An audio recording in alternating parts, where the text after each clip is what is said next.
Chào các bạn, chào mừng các bạn đã quay trở lại với kênh YouTube Cuộc sống Nga Du lịch Nga.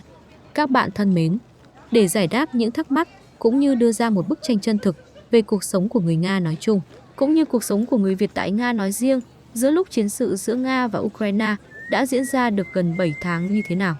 Trên các phương tiện truyền thông và người dân trên thế giới cũng như Việt Nam có thể nói đã chia thành nhiều phe ủng hộ chiến dịch quân sự đặc biệt của Nga, phe ủng hộ Ukraine và phe câu like, chuyên xào nấu các tin tức không được kiểm chứng nhằm thu hút mọi người bằng những nội dung sai sự thật.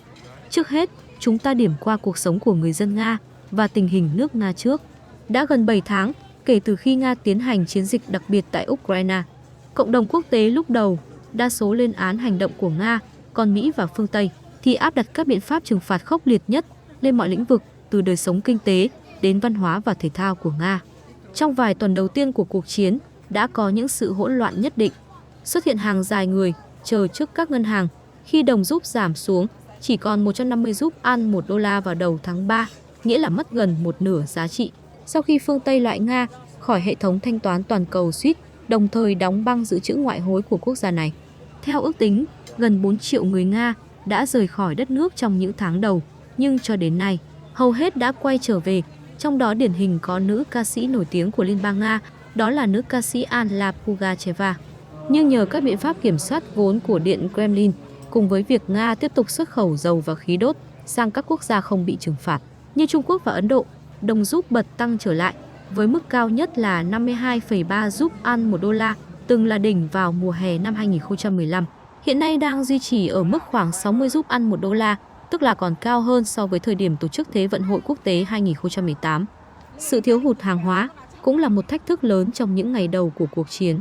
Đó là một không khí giống như những ngày đầu đại dịch Covid-19, khi người Nga đua nhau dọn sạch các kệ hàng bột mì, đường và giấy vệ sinh ở mọi siêu thị. Có thời điểm, các siêu thị đã phải áp dụng mức giới hạn 1 kg đường cho mỗi hóa đơn mua hàng, giống như ở Việt Nam. Thì người dân tích trữ gạo và mì tôm, còn người Nga thì tích trữ bột mì và đường, vì bánh mì là món ăn hàng ngày của người Nga. Bánh mì trắng thường có giá khoảng 50 rúp một ổ, trước khi cuộc chiến ở Ukraine nổ ra đã tăng lên mức cao 60 rúp. Lo sợ tình trạng thiếu hụt kéo dài, tôi cũng đã tích trữ các thực phẩm, bảo quản đông lạnh và sấy khô, nhưng rồi những lo lắng đó nhanh chóng được xóa tan khi mọi thứ đi vào ổn định. Đó là khi bánh mì, kiều mạch và thịt được sản xuất tại địa phương trở nên phổ biến hơn ở Nga. Giá của những nhu yếu phẩm này thực sự có tăng đôi chút, nhưng vẫn ở mức chấp nhận được của những người thu nhập thấp. Nhưng nếu so với giá của các mặt hàng xa xỉ nhập khẩu từ nước ngoài thì chúng vẫn tương đối hợp túi tiền của người tiêu dùng hơn. Giá cả hiện nay đã dần ổn định. Ví dụ, giá bánh mì ở Moscow hiện nay trung bình vào khoảng 26 rúp một ổ. Các nhà sản xuất bánh mì lớn của Nga đã thống nhất không tăng giá bán cho đến cuối năm nay. Và cứ thế, khoảng trống của các thương hiệu cũng như hàng hóa ngoại nhập ở Nga cũng dần được lấp đầy bởi các thương hiệu trong nước.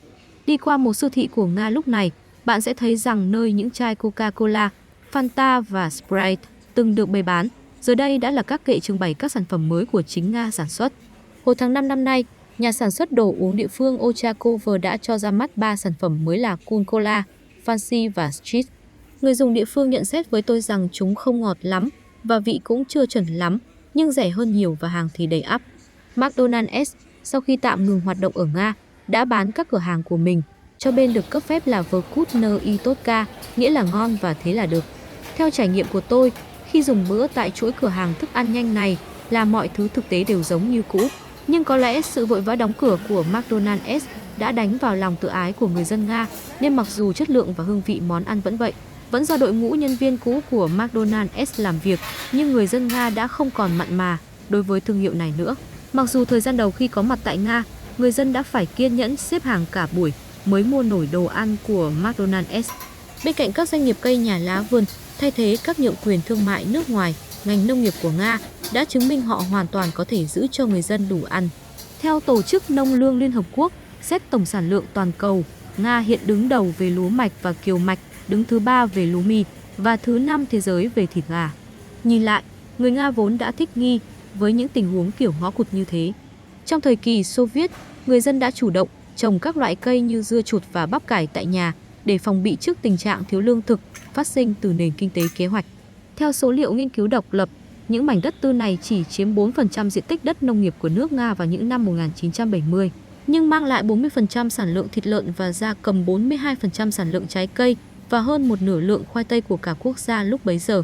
Một cách khác mà người Nga lúc này đang làm để tiếp tục đảm bảo nguồn cung là cho phép nhập khẩu song song, nhằm né tránh các lệnh trừng phạt, đặc biệt là đối với những mặt hàng nhắm vào thiết bị điện tử và công nghệ. Đầu tháng 6 vừa qua, Quốc hội Nga đã thông qua dự luật tạo điều kiện cho nhập khẩu song song bằng cách giảm bớt các trách nhiệm pháp lý cho các công ty địa phương trong trường hợp họ nhập khẩu một số sản phẩm mà không được phép của chủ sở hữu nhãn hiệu. Chẳng hạn, nhà bán lẻ thương mại điện tử của Nga Winbury vẫn tiếp tục có thể bán quần áo của Zara, mặc dù tập đoàn mẹ Inditex ở Tây Ban Nha đã đóng cửa tất cả các cửa hàng của hãng ở Nga. Về cơ bản, nhập khẩu song song, sử dụng các kênh phân phối thay thế nằm ngoài thẩm quyền của thương hiệu. Ví dụ, một nhà phân phối ở Trung Quốc có thể mua điện thoại iPhone của Mỹ và phân phối chúng đến các cửa hàng ở Nga. Tất nhiên, giá của những mặt hàng như vậy sẽ tăng lên ở Nga, nhưng điều đó không có nghĩa là chúng sẽ không thể tiếp cận được. Thời gian sẽ có câu trả lời. Phương Tây hẳn đã hy vọng rằng các lệnh trừng phạt của họ, ngoài việc làm suy yếu Nga, sẽ gửi một thông điệp tới Điện Kremlin rằng chiến dịch ở Ukraine phải dừng lại. Nhưng một cuộc thăm dò do Tổ chức Nghiên cứu Độc lập của Nga Levada Center thực hiện vào tháng 6 năm 2022 cho thấy 75% người dân được hỏi tin rằng Nga nên tiếp tục các hành động của mình bất chấp các lệnh trừng phạt, và 74% cho rằng mục tiêu của các lệnh trừng phạt này là để làm bẽ mặt Nga. Cũng theo cuộc thăm dò, Tổng thống Vladimir Putin hiện có tỷ lệ được ủng hộ ở mức 83%, tăng từ 65% vào tháng 12 năm ngoái. Nhưng một điều chắc chắn là các biện pháp trừng phạt kinh tế khó có thể khiến Nga quỳ gối.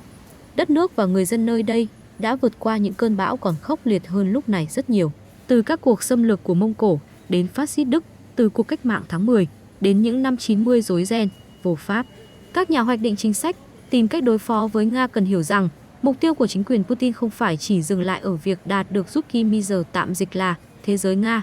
Thời gian sẽ trả lời câu hỏi, liệu Nga có thể thực sự vượt qua các lệnh trừng phạt này hay không?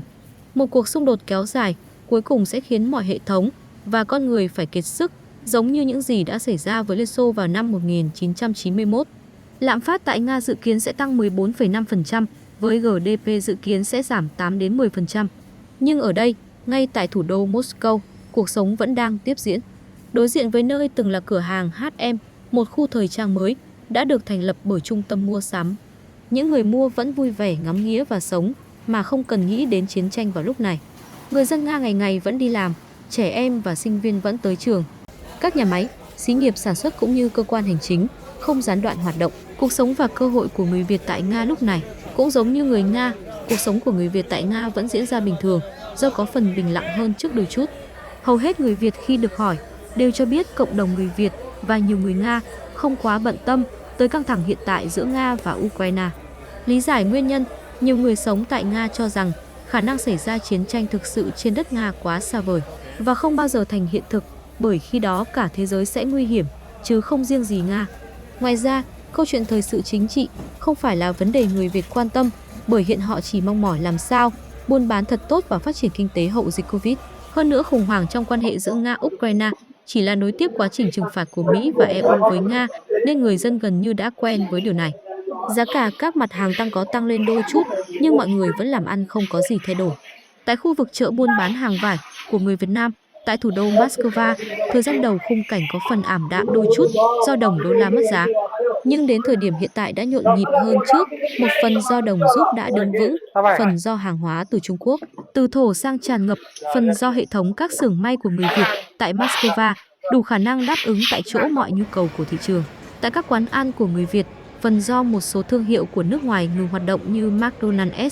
Đây là cơ hội tốt để cho các món ăn Việt bứt phá.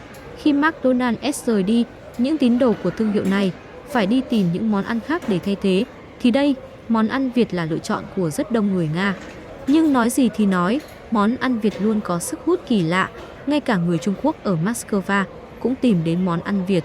Tất nhiên, không phải quán ăn Việt nào mở ra cũng thành công, nhiều người sau khi mở một thời gian cũng phải ngậm ngùi đóng cửa, số khác thì lại phát triển rất tốt.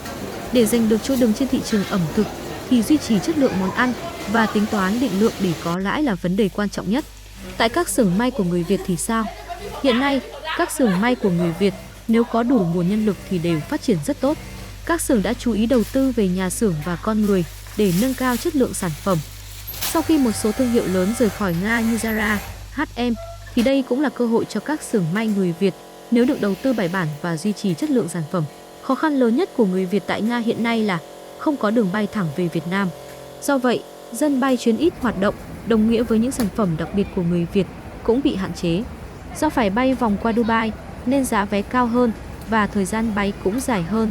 Nhưng các chuyến bay giữa Nga và Việt Nam vẫn đầy ắp người Việt do các lưu học sinh sang Nga học, các đoàn sang Nga công tác và đặc biệt lượng công nhân sang Nga lao động vẫn rất đông. Các xưởng may đang liên tục tuyển công nhân để kịp sản xuất đáp ứng nhu cầu thị trường. Nhưng có lẽ như vậy cũng hay, vì nếu không bạn sẽ ít có cơ hội ngắm thành phố Dubai hoa lệ và thưởng thức hành trình của hãng hàng không 5 sao. Nhìn chung, cuộc sống người Việt tại Nga vẫn ổn định, các đám cưới, đám hỏi liên tục diễn ra. Phần do một thời gian dài giãn cách do đại dịch Covid, thì bây giờ là dịp để các bạn trẻ tìm về tổ ấm của mình. Nhưng điều quan trọng nhất là mọi người đều cảm thấy một cuộc sống bình yên, cuộc sống vẫn cứ thế thôi, đoàn người vẫn cứ đi. Các bạn thân mến, qua bức tranh toàn cảnh về nước Nga mà chúng tôi đã mô tả, trong thời điểm hiện tại sau 7 tháng, kể từ khi chiến dịch quân sự giữa Nga và Ukraine xảy ra, các bạn trong nước và nước ngoài hoàn toàn yên tâm về cuộc sống của người Việt tại Nga. Đối với các bạn công nhân chuẩn bị sang Nga làm việc thì hoàn toàn yên tâm chuẩn bị lên đường. Do lệnh cấm vận về hàng không nên các chuyến bay từ Việt Nam sang Nga và ngược lại đều phải transit qua Dubai. Nhưng không vì thế mà cản trở nhiệt huyết kiếm tiền và xây dựng cuộc sống mới của các bạn trẻ. Chúc các bạn và gia đình luôn mạnh khỏe và bình an. Cảm ơn các bạn đã xem video. Xin hẹn gặp lại các bạn ở các video tiếp theo.